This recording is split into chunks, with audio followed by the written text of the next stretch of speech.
Hello, everybody. This is your hillbilly historian from the Appalachian Hills of East Tennessee. Today I'm going to talk about an interesting subject that still has a lot of controversy around it. Creationism versus evolution. Creationism versus evolution. Now, let me make it real clear. I'm not a scientist, so I'm no expert on evolution. I'm not a theologian, so I'm not an expert in theology or religion. I am giving you this Appalachian historian's view from the point of a historian. So here we go. Now, creationism. A lot of religious people wanted creationism to be taught in the public schools because evolution was being taught in schools and they felt it. Creationism, but these were people that were coming at you from a theological point of view, not a secular historian's point of view. They wanted all this theology, creationism, that God created everything. They wanted that taught in the schools, along with the evolutionaries. Now, let me tell you something really clear. Theology is a religion. Well, so is evolution. Scientists today will throw your butt out of school if you don't adopt the theory of evolution and go 100% with it. But I got news for you. Darwin, at the time he wrote The Origin of the Species, he had very limited scientific knowledge. But he took what he had and came up with a theory, which is what scientists are supposed to do. But a lot of scientists today still buy into his evolution. Now, you can't deny evolution. Evolution means things change. When I moved here in 1991, this town was La Follette, had some sore spots. In the last 34 years, the mayors and councilmen that we've had have done a lot, and businessmen have done a lot to clean this town up and to get rid of the sore spots and to make the town a lot more attractive and beautiful. And it improves constantly. That is evolution. That is change. Another proof of evolution is the height of a Civil War soldier was about 5'7". The height of a Vietnam veteran was about 6 foot. The shoe size of a Civil War veteran was about 10. In Vietnam, it's about 8.5, 9. So things are changing. Things do change. The recruiters in the Vietnam War threw out anybody that had big feet or were shorter than 6 foot. No, that's not it. We're talking about averages here, evolutionary changes over 100 years. Why? Because man don't walk as much as he used to, and his diet has improved, his baby food has improved, and he's growing more. But anyway, creationism. If you look at it from a secular point of view, you almost have to ascribe to some form of creation. or some force.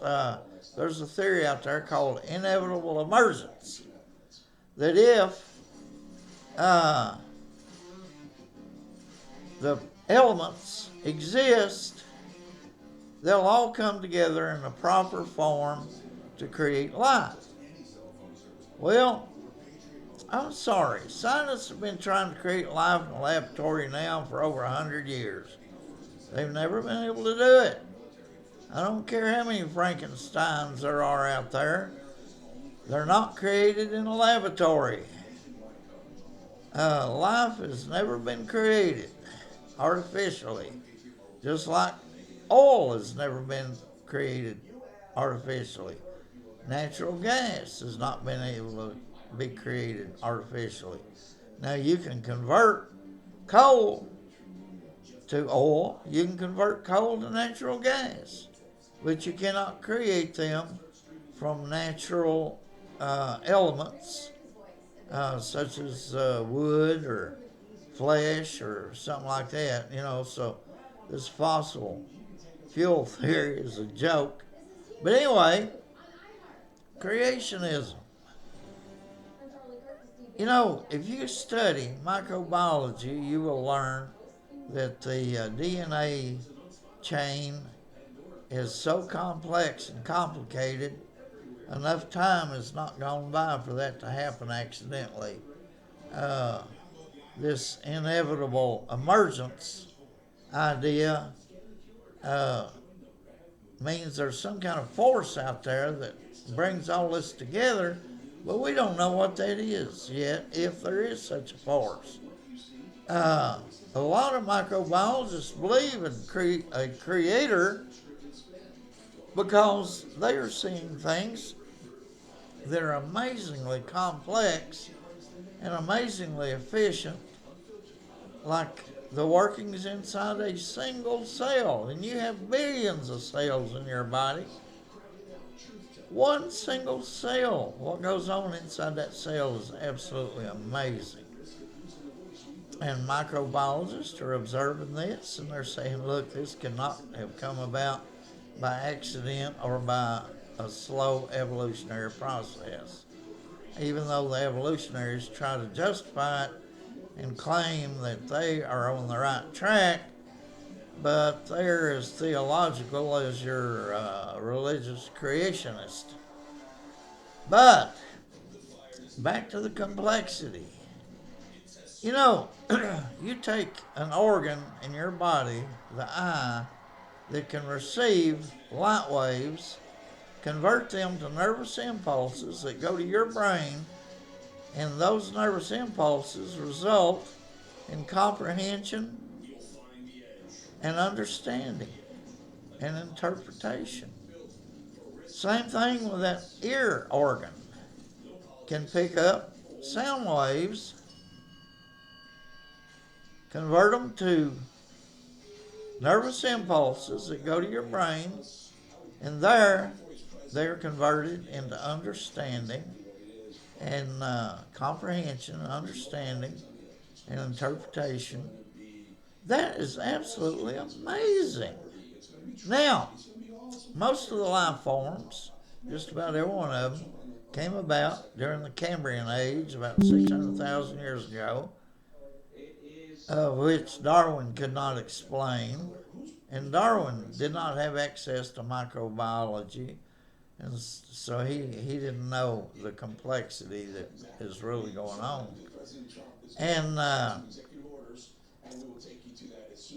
but how did all these life forms come up with eyesight and hearing at exactly the same time? Why do horses have eyes and ears? Why do fish have eyes and ears? Why do birds have eyes and ears like humans? Why does everything have eyes and ears? Of course, there may be some creatures out there that live in the bottom of the ocean that don't need eyesight, and they have evolved and lost their eyesight over time. Or maybe the same thing about hearing, some creatures that don't have hearing. But most of the animal forms, life forms that we're familiar with, have eyesight and hearing. Now, how did both those things come about at exactly the same time? What made that happen that way? The scientists need to get their butts to work and figure this out. And because we're uh, we're leaning toward a creator, uh, somebody who could put our DNA. The complexity of the DNA is unbelievable, and for those proteins to come together in exactly the proper order to make us look like humans, to make horses look like horses, to make birds look like birds. Uh, that complexity cannot happen by accident. Uh, it's mathematically impossible. You know, you have better chances of winning the lottery than you do in those things happening accidentally. There had to be a creator, or at least at the point of knowledge we're at right now, I'm leaning toward the existence of some form of creator or creation. Uh, if it comes about through natural elements, a natural force out there, we haven't discovered what that is. But that natural force, if that's what it is a creator. We just haven't, but this thing about God, now the Christians came close to guessing the truth about all this existence back in the early days of Christianity. They were closer than anybody else because science hadn't evolved at that time to the point to where anybody could really understand the principles of evolution or evolving.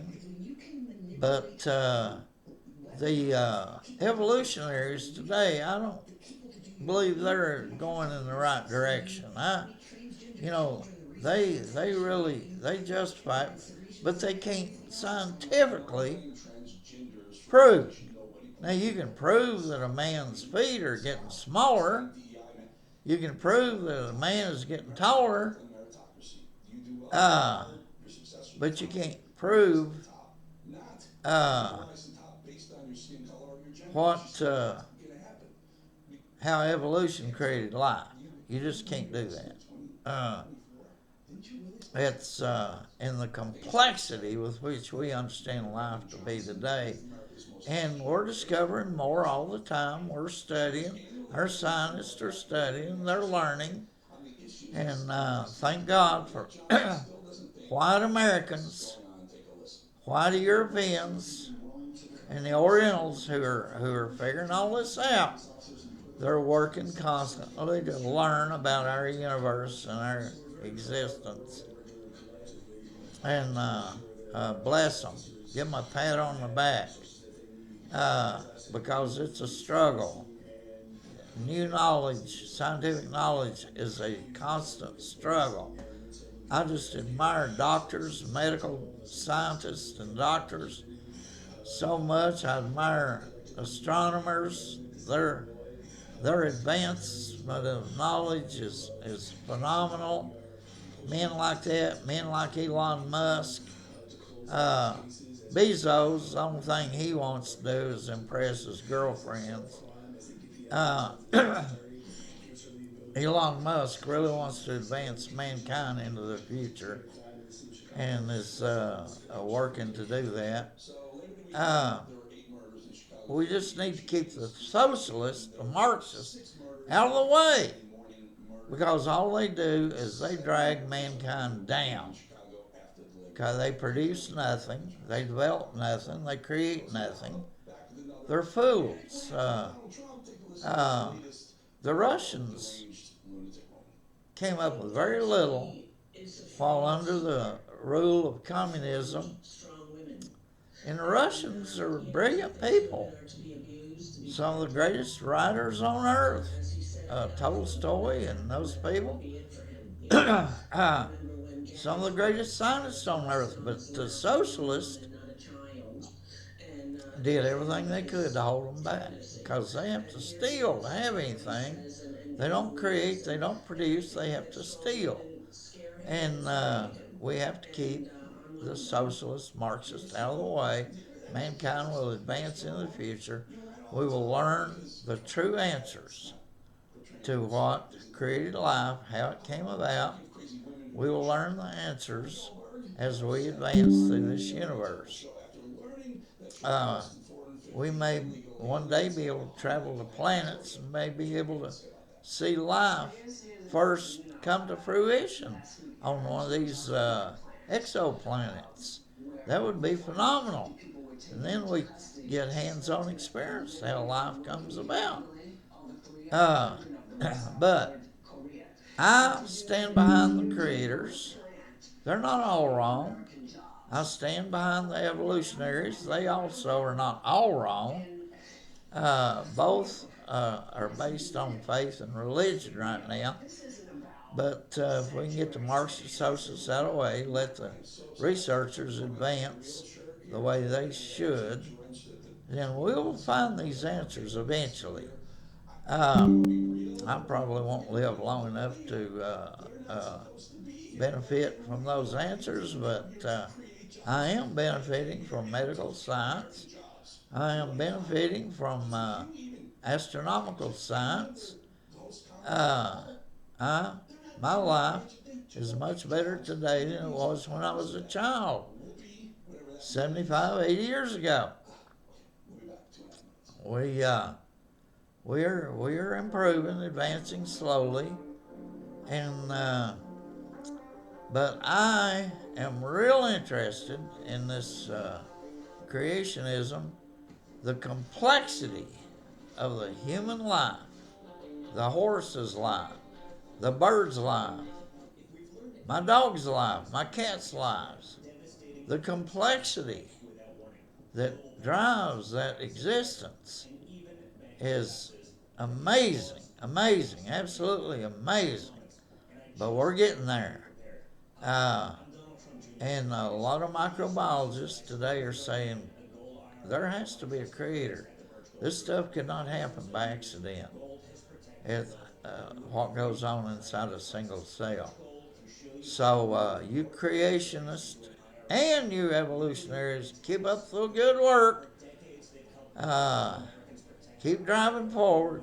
Keep studying, researching, and give us, eventually, you will give us the answers how life began and how we got here and all that. It's absolutely amazing philosophical questions.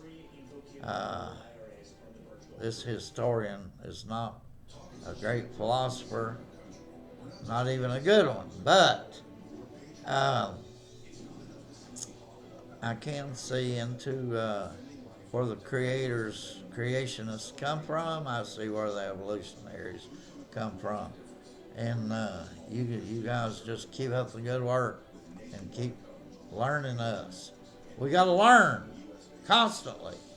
And this is your hillbilly historian coming to you from the hills of East Tennessee, trying to give you knowledge you won't find in your high school textbooks or your college textbook. Thank you much. Bye.